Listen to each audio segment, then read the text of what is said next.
अभी भी मैं ऐसे ही देखती हूँ अपने आप को जैसे मेरी पहली फिल्म में मैं आई थी राजा की आगी बारात। हमारे देश में रहना और एक हिंदुस्तानी होके हिंदुस्तान में रहना एक अपने में एक बहुत बड़ी बात है। मिसेस चैटर्जी वर्सेस नॉर्वे के थ्रू इतने लोगों की आंखें खुली। तभी ऐसा वातावरण था जहाँ पे सब बोलते थे कि एक कंटेंट फिल्म सिर्फ ओटीटी प्लेटफॉर्म में चल सकती है और बड़े पर्दों पे अभी सारे दर्शकों को एक बड़ी पिक्चर देखनी है।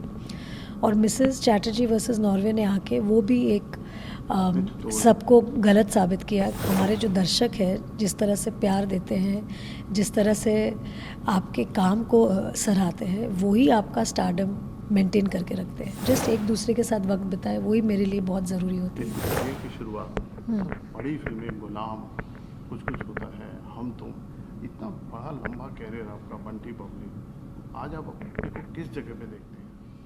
अभी भी मैं ऐसे ही देखती हूँ अपने आप को जैसे मेरी पहली फिल्म में मैं आई थी राजा की आगी बारात। और तभी भी एक फ़िल्म सेट में जाना एक अपने में ही एक बहुत बड़ी बात है।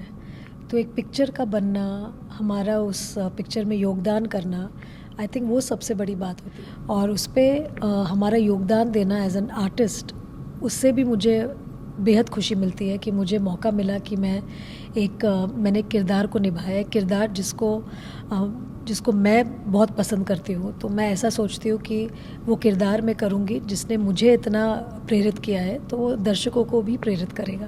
तो मेरा सवाल ये था मैम, जब आपको इतना स्टारडम मिलता है, इतनी सफलता मिलती है, इतने लोगों का प्यार मिलता है, तो आपकी जिम्मेदारी और बढ़ जाती है। जी। और फिर आपने एकदम एक्सपेरिमेंटल सिनेमा किया, हिचकी या वुमेन ओरिएंटेड जो फिल्में जी। आपने शुरू की, जी। तो इसके पीछे क्या सोचती है? आपको कहीं डर नहीं लगता था कि मेरा स्टारडम ना चला जाए? आप भी आज भी लोगों को आपकी मर्दानी या हिचकी या चैटर्जी वर्सेस नॉर्वे, उसको भी बहुत प्यार दिया दर्शकों जी। ने। जब ये सिनेमा ये वाला सफल होता है, तो आपको एज ए कलाकार कितनी खुशी होती है? बहुत ज़्यादा खुशी होती है, क्योंकि तब समझ में आता है कि हमारी जो जनता है, हमारी जो ऑडियंस है, वो हर तरीके की सिनेमा देखना चाहते हैं। वो हर तरीके का कंटेंट देखना चाहते हैं। और अगर हम अच्छा कंटेंट दें, इंटरेस्टिंग कंटेंट दें और एक अच्छी कहानी उनके पास लेकर आए, तो वो ज़रूर आते हैं फिल्म देखने। मिसेस चटर्जी वर्सेस नॉर्वे को 1 साल हो गया। जी। क्या जर्नी रही, कुछ यादें हैं आपकी? कैसा रिस्पांस आपको रहा उस दौरान काम करते वक्त? या जब ये पिक्चर की कहानी मुझे सुनाई गई, बहुत ही मतलब ऑब्वियस ही बात है, मैंने बहुत सारे इंटरव्यूज़ भी दिए हैं ये बोल के कि एक ऐसी कहानी है एक हिंदुस्तानी औरत की, जो एक बाहर देश में उन्होंने किन किन कठिनाइयों से लेकर अपने बच्चे तक को मतलब गंवा दिया। तो जो एक माँ की एक कहानी है, एक माँ की जो एक शक्ति होती है, हर करेज, हर स्ट्रेंथ, और जिस तरह से उसने हार नहीं मानी और जिस तरह से वो अपने बच्चों के लिए लड़ी एक ऐसे देश में जहाँ की भाषा भी वो नहीं जानती। तो ऐसी जो हिंदुस्तानी नारी है, उसके ऊपर जो ये कहानी बनी और उसके ऊपर जो हम पूरे वर्ल्ड में दर्शकों तक ये कहानी लेके गए, तो एक अवेयरनेस क्रिएट हुई कि ऐसी चीज़ें भी होती है बाहर की कंट्रीज़ में, बाहर के देशों में, और हमें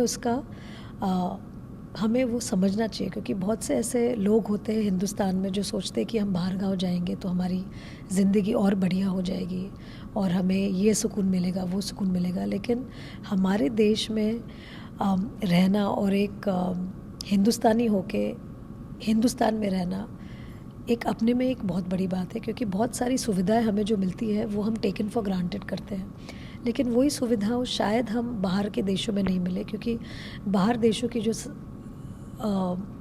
कंट्रीज़ में जो रूल्स होते हैं, रेगुलेशंस होते हैं, शायद हमारे देश में वैसा नहीं है। और वैसे ही हमारे देश में जो हमें सुख सुविधाएं हैं, शायद बाहर के देशों में नहीं है। तो कोई भी कंट्री में सेटल होने से पहले वो कंट्री की सारी चीज़ें हमें जाननी चाहिए। तो मिसेस चैटर्जी वर्सेस नॉर्वे के थ्रू इतने लोगों की आंखें खुली, उन्हें पता चला कि ये सब भी हो सकता है आपके साथ। क्योंकि सिर्फ एक चीज़ सोचना कि आपके बच्चे आपसे ले लिए जाते हैं क्योंकि आप उनको हिंदुस्तानी वे में आप उसको पाल पोस के बड़ा कर रहे हैं। तो ये एक चीज़ जो मुझे इस कहानी से मिली, मुझे लगा कि मुझे ये किरदार करना चाहिए। और ये पिक्चर करने के बाद इसकी जो रिलीज़ लेकर जो इतनी क्वेश्चन मार्क्स हुए थे उस टाइम पे, क्योंकि हम मतलब पैंडमिक के दौर पे आ रहे थे और पोस्ट पैंडमिक के दौर पे आ रहे थे, और तभी ऐसा वातावरण था जहाँ पे सब बोलते थे कि एक कंटेंट फिल्म सिर्फ OTT प्लेटफॉर्म में चल सकती है और बड़े पर्दों पे अभी सारे दर्शकों को एक बड़ी पिक्चर देखनी है। और मिसेस चैटर्जी वर्सेस नॉर्वे ने आके वो भी एक सबको गलत साबित किया कि नहीं, अगर एक अच्छी कहानी, एक कंटेंट कहानी भी अगर बड़े सिनेमा घरों में आएगी, दर्शक फिर भी आएंगे, क्योंकि उन्हें दिलचस्पी एक अच्छी कहानी देखने में, वो बड़ी पिक्चर हो या छोटी पिक्चर हो, उसमें उनको कोई प्रॉब्लम नहीं है। एज लॉन्ग एज आप उनको एक अच्छी कहानी सुनाएं, एक अच्छी कहानी दे, वो ज़रूर आते हैं। मैम, आपने दोनों तरह का सिनेमा सफलतापूर्वक किया, कमर्शियल सिनेमा भी और कंटेंट लेवल भी। आपको अच्छा, आपके हिसाब से सबसे ज़्यादा मज़ा आपको किस तरह से? मुझे दोनों सिनेमा में बहुत मज़ा आता है, क्योंकि जब मैं वो तरह की सिनेमा करती हूँ जो मैं करते आई हूँ, जहाँ पे गाने हैं, वो भी हमारे भारतीय संस्कृति का एक बहुत बड़ा एक हिस्सा है। क्योंकि हमारी जो शादियाँ होती है, कोई भी फंक्शन होता है, वो म्यूज़िक और डांस, हमारे जो जितनी त्योहारें हैं, हमारे उन सभी त्योहारों में, फंक्शंस में म्यूज़िक और डांस एक बहुत ही इम्पॉर्टेंट रोल प्ले करता है। तो हम जब फिल्मों में वो नाच गाना करते हैं या डांस करते हैं या म्यूज़िक या गाना गाते हैं, तो वो भी हमारे संस्कार और हमारे जो कल्चर है उससे बहुत करीबी है। तो हम लोग उस पर भी बहुत मैं रिलेट करती हूँ।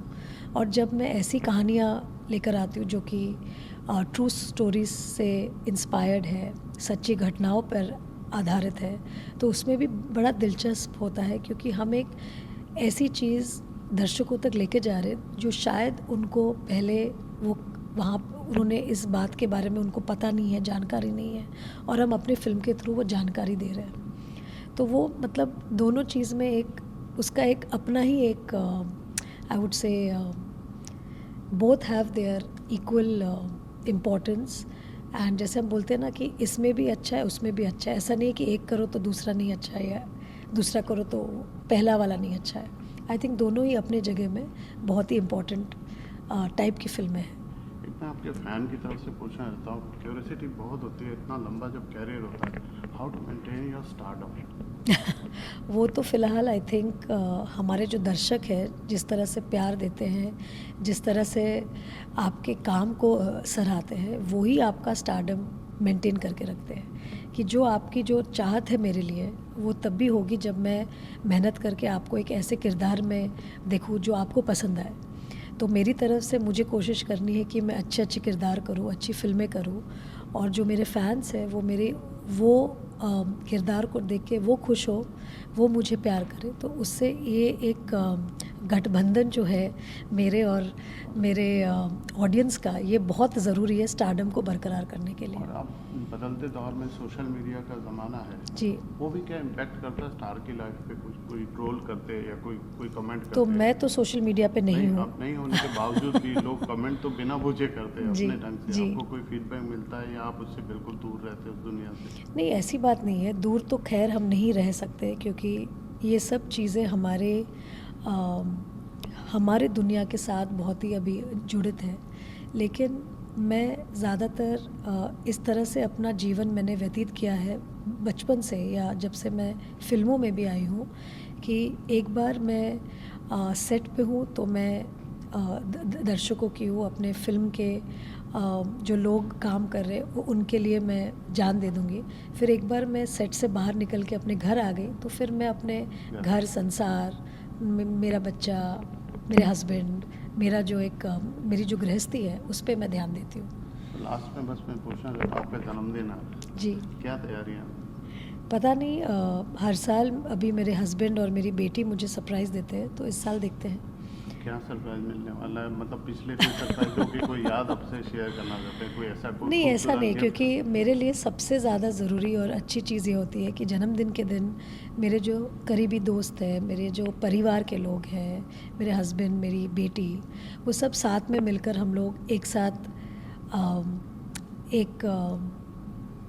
साथ आए, साथ में खाना खाए, थोड़ा हंसी मजाक करें, और जस्ट एक दूसरे के साथ वक्त बिताए, वही मेरे लिए बहुत ज़रूरी होती फिर है। कोई अच्छा मैसेज आप अपने फैंस को भी देना चाहते हैं? बस मैं यही मैसेज देना चाहती हूँ कि प्लीज़ आप लोग अच्छे रहिए, सुस्त रहिए, अच्छे सेहत में रहिए, क्योंकि सबसे ज़्यादा ज़रूरी हमारी जो पोस्ट पैंडमिक वर्ल्ड में सबसे ज़्यादा ज़रूरी हमारी सेहत है। और हम जितना अपना सेहत का ध्यान रखेंगे उतना ही हम ये ज़िंदगी एंजॉय कर पाएंगे। तो मेरी सबसे यही विनती रहती है मेरे परिवार के लोगों में भी और सब में कि अपना सेहत का ध्यान रखिए। थैंक यू मैम, ऐसे Thank ही you. आप यश बढ़ाते रहिए। जी। हमसे बात करने के लिए बहुत शुक्रिया। Thank you, thank you. Thank you.